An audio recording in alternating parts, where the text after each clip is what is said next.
warahmatullahi wabarakatuh. Selamat malam kepada teman-teman sekalian. Di sini gue mau lebih memastikan lagi mengenai pemahaman di bagian pertemuan 3. Nah, di sini kita bahas namanya angle and distance measure, di mana kalau artinya ya sudut dan pengukuran jarak. Jadi uh, kita ada berbagai cara untuk mengukur dari angle dan distance. Fungsinya adalah kalau misalkan kita dalam suatu proyek untuk menentukan kira-kira gimana sih sudut derajat dan jarak yang tepat. Distance measure itu macam-macam. Ada horizontal distance yang dimana direct, langsung dan tidak langsung. Lalu di sini ada metode-metodenya ya. Misalkan pacing, odometer, tapping, tachometry. Tachometry itu kayak alat gitu sih. Kalian coba dicari aja di Google. Lalu ada EDM dan Scaling Form Map. Jadi ini istilahnya adalah ini alat, ini software. Jadi measurement horizontal distance itu misalkan pacing. Jadi kalau misalkan kita punya suatu patok, sebutlah patok, itu adalah objek yang dimana jadi acuan. Di situ kita bisa mengamati di mana ada fenomena. Misalkan fenomenanya itu dia ngejauh dari pohon ini. Terus misalkan dia ngejauhnya 8 meter, dari itu kita bisa ukur. Odometer jelas di mobil ya, kalian udah tahu juga. Terus tachometry itu semacam alat pengukur juga. Jadi fungsinya tuh adalah untuk mengukur jarak secara tidak langsung menggunakan optical. Nah, jadi yang paling akurat dari sini tuh yang mana? Nah, yang jelas tachometry. Terus kita ada namanya tape, jadi ini namanya rambu. Ini sebenarnya tape juga bisa, nggak bisa. Jadi ini namanya rambu ya, yang paling sering kita pakai ya. Saya jarang dipakai sih. Lalu di sini juga ada steel tape, lalu juga ada line rod, tapping pin dan hand level. Jadi nanti kita pakainya rambu. Ini namanya benang merah. Benang merah. Kenapa warnanya beda-beda? Nah, kalian coba cari tahu sendiri ya kenapa warnanya beda-beda. Sekarang lanjut ke EDM. EDM itu semacam kayak memanfaatkan gelombang ya. Jadi kalau kalian ingat kan hubungan gelombang itu kan ada jarak ya. Nah, jadi ingat-ingat lagi aja rumusnya. Ada hubungannya sama lambda ya.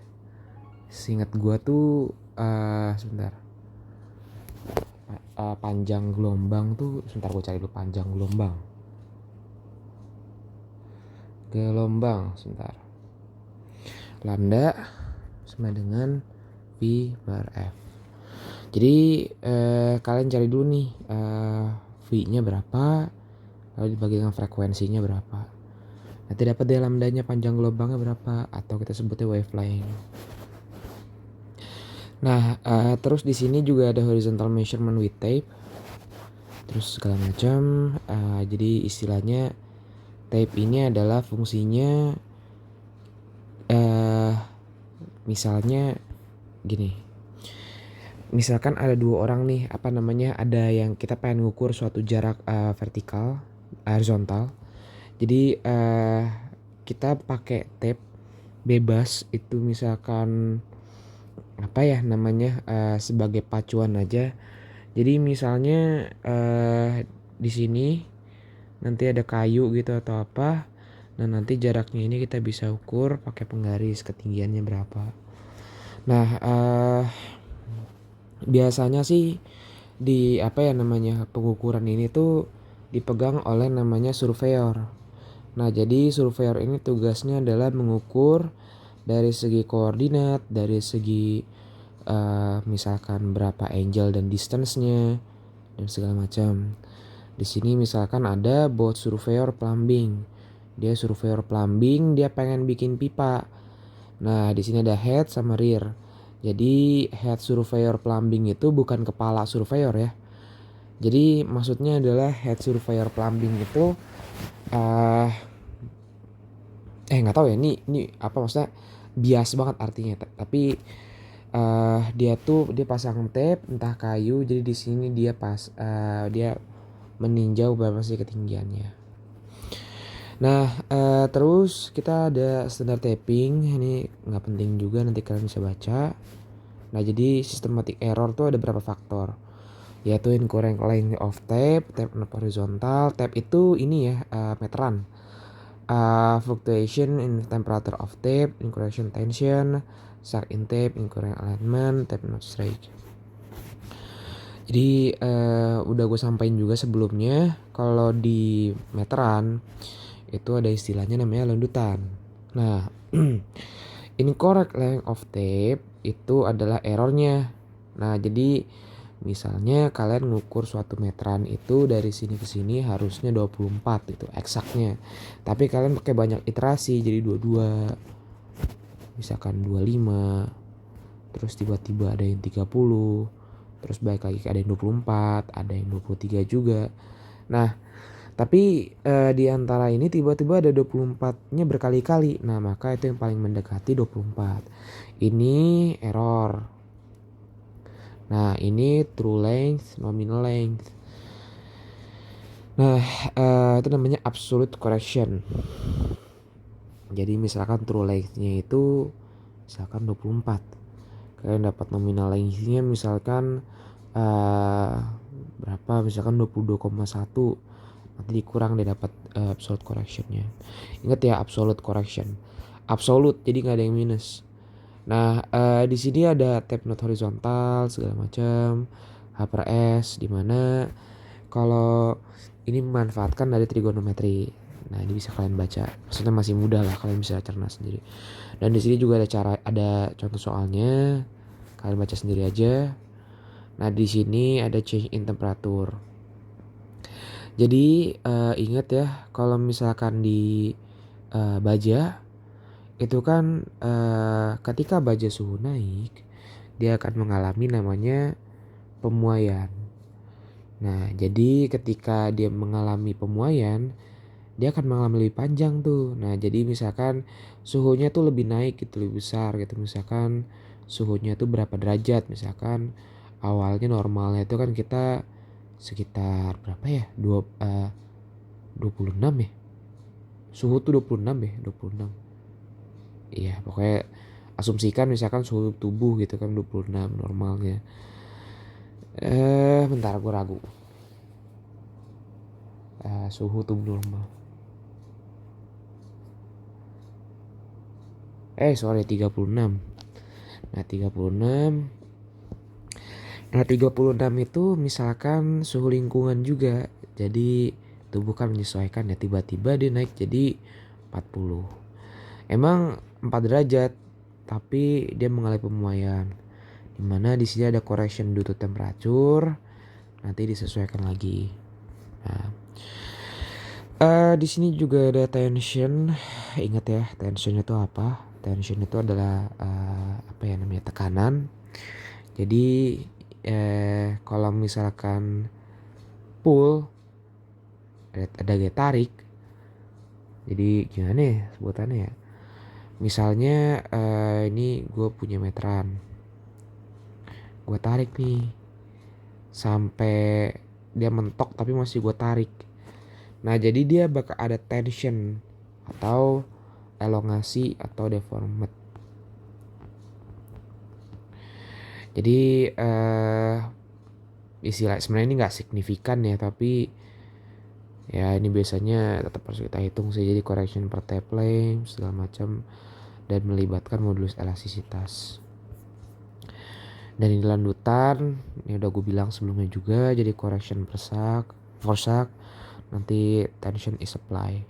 Ini mirip-mirip Maxwell ya. Nah, Maxwell tuh surat mekanik kalau di kalian. Jadi kita mulai masuk ke incorrect alignment. Ini pokoknya Yang merah-merah ini diperhatiin ya, kadang nih suka-suka di ujian. Nah ini contoh soalnya, angle measurement, ada horizontal angle dan vertical angle. Nah jadi tapi kita sekarang belajarnya horizontal angle, azimuth dan bearing. Nah kalau misalkan vertikal ada zenith dan nadir. Kita nggak terlalu belajar gitu kayaknya. Jadi ini contohnya alatnya, ini namanya theodolit ya, bukan translation. Theodolit. Ini kompas. Terus di sini juga ada busur ya.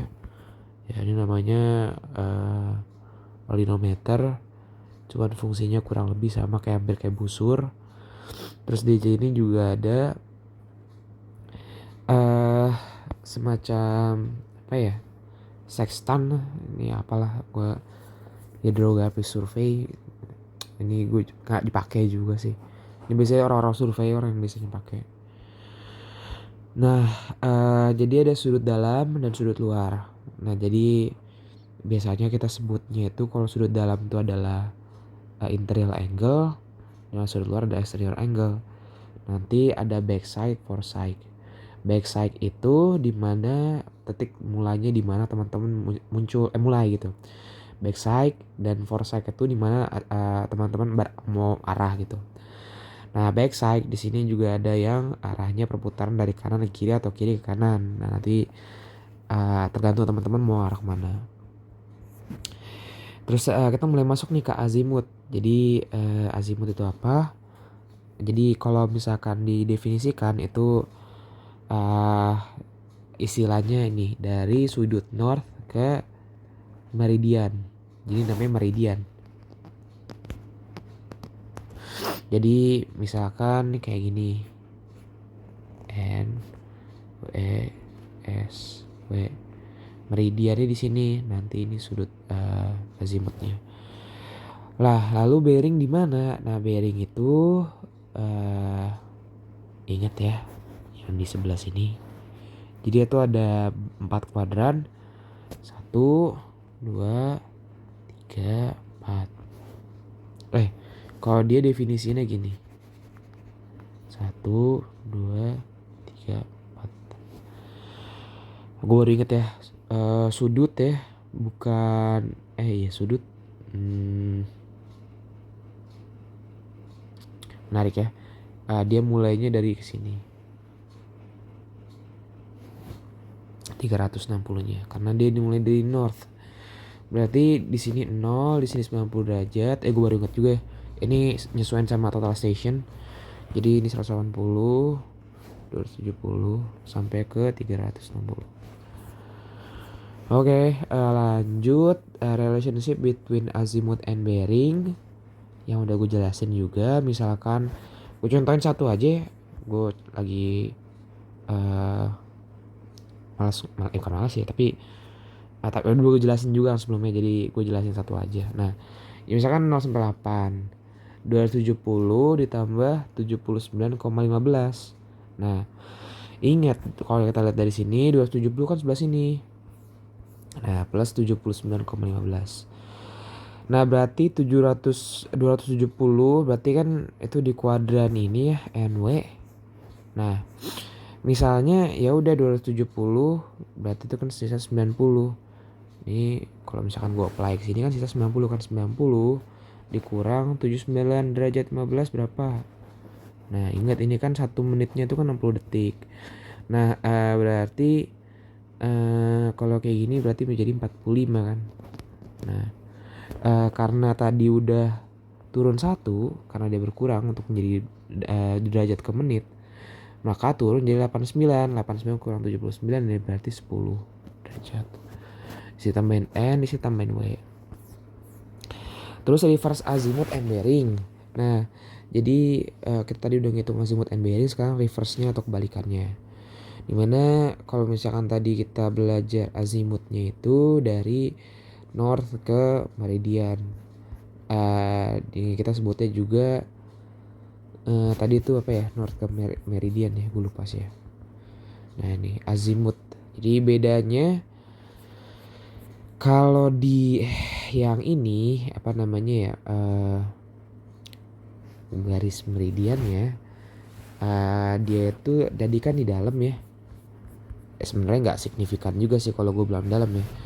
Tapi intinya adalah kita ngitung apa ya, reverse dari azimut yang ininya, kebalikannya gitu lah gitu. Jadi yang harusnya backside foreside ke sini tapi jadi backside foreside-nya ke sebelah sini.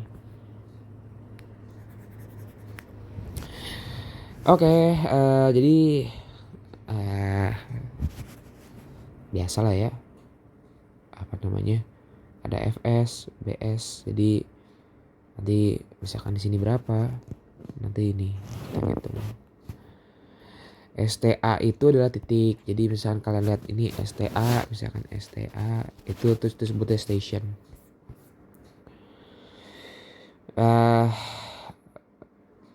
Kalau misalkan bedanya ini dir sama rev ya, direct sama reverse.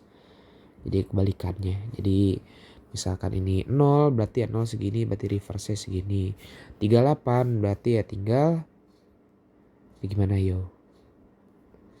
Ntar. Nah, 38 berarti tinggal tambahin tuh 180 tambah 38 berarti jadi 218. 0 juga kayak gitu. Ini sebenarnya kan nggak signifikan ya.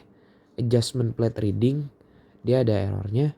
Jadi harusnya 180. Jadi gitu. Jadi ada apa namanya, plate reading segala macam. Nah, kita masuk ke yang paling utama yaitu cross transverse, dimana biasanya kita disediakan bentuk soal seperti ini.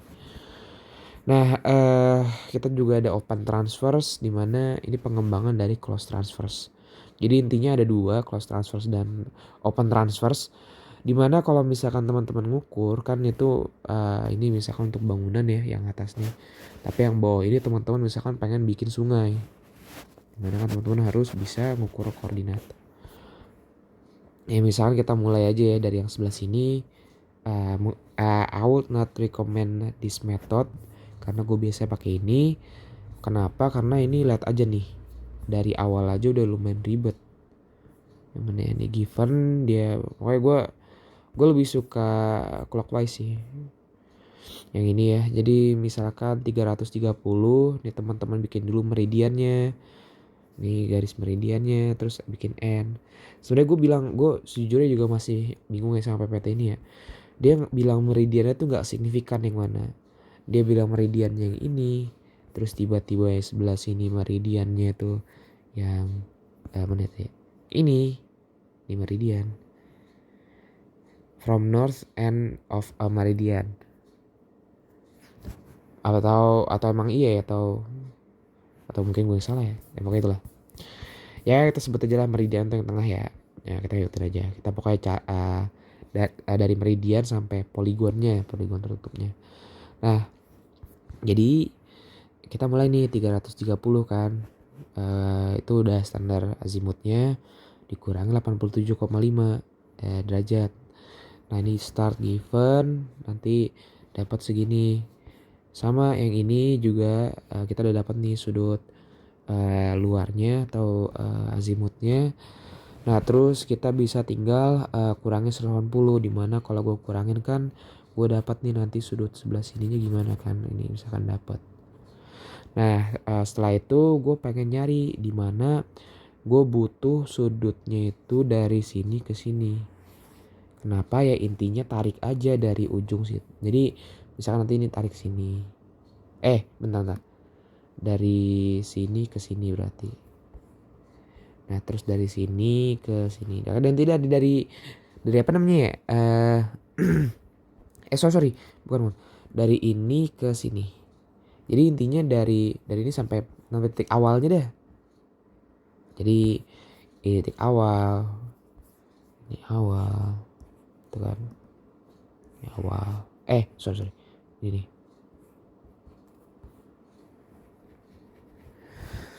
Gitu. Jadi intinya adalah sebenarnya gue bilang awal gak signifikan juga ya, gak representatif.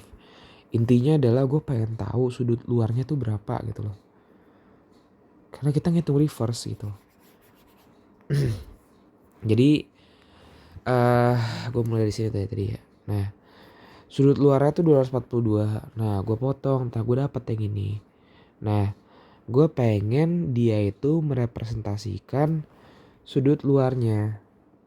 Dimana kan full gini ya harusnya. Nggak full sih. Nah, intinya hampir full. Dikurang 180 dapet yang ini. Nah, gue tambahin. Gue diketahui nih soalnya apa sudutnya segini 108. Nah, akhirnya ditambah 360 dikurang 108 dapat 314. Nah 314 ini gue pakai sebelah sini 314. Jadi 314 kan dari sini sampai sini. Ini anaknya perpanjang 314. Kita diketahui sudut yang sebelah sini. Nah gue pengen tahu dong sudut sebelah sini berapa. Nah maka 314 dikurang 180. Jadi ini hilang nih sebelah sini. Hilang. Sisa yang sebelah sini kan. Nah 180 dikurang 134. Jadi kan 134 itu kan berarti sisa ini 134. Nah sorry. Gimana ya. Nah ini totalnya 134 nih. 134. Nah bentar nih gede amat ya. Nah ini 134. Nah ini 105 kan. Ya kan. Nah gue pengen tahu dong dari apa namanya ya. Dari sini ke sininya berapa. Nah kenapa? Karena waktu pas north ini meridiannya ini kena sama ini kan. Nah jadi gue pakai deh buat di sini. Nanti di sini berarti ini sini. Jadi simpelnya ya garis pertama sih. Jadi ya intinya lu nyari yang garis pertama inilah gitu. Ini jadi ketemu ini ketemu ini ketemu ini ketemu ini ketemu ini. Tapi kan yang ini udah nggak pakai ya. Maksudnya ini kan ketika lu mau nyari ya ini udah finish gitu. Mau nyari buat ini ya maksudnya. Nah jadi gue lanjutin ya 334 minus 105 nanti dapat deh nilainya 29. Terus ya gue pengen tahu dong istilahnya kalau gue panjangin kan ini 29 nih. Nah gue diketahui di soal itu panjang ini 118 derajat 37. Nah otomatis apa yang harus gue lakukan? Nah kan kita tahu ya kita mau nyari sudut ini berapa. Nah kita udah tahu 29 nih. Nah ditambah sebenarnya ini ya kayak logika-logikaan aja ya. Jadi misalnya 180. Jadi ini 180 ya. Nah ini gue kurangin dong. Jadi sebenarnya ini gak perlu ikuti sebelah kanan ya. Intinya use your logic aja. 180 dikurang 118. Nanti dapat berapa? Ditambah 29. Nanti gue yakin hasilnya akan sama. Nah terus yang ini sama. Jadi kita kurangin finish. Kalian kerjain sendiri aja. Nah ini solusinya. Hasil perhitungan harusnya gak berbeda jauh. Jadi pada beberapa titik emang gak berbeda jauh. Tapi ya ini beda kuadran aja sih. Sorry. Maksudnya beda penempatan titik aja. Tapi sebenarnya hasil dari perhitungannya sama.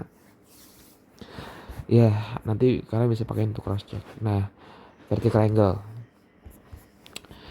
Jadi ini ada inklinasi ya. Inklinasi juga ya sama. Jadi sekarang masuk latihan. Nah ini kalian dikerjain nanti dikumpulin hari Minggu lewat form. Oke, thank you guys buat waktunya. Sekian dan terima kasih. Wassalamualaikum warahmatullahi wabarakatuh. Selamat mengerjakan tugasnya.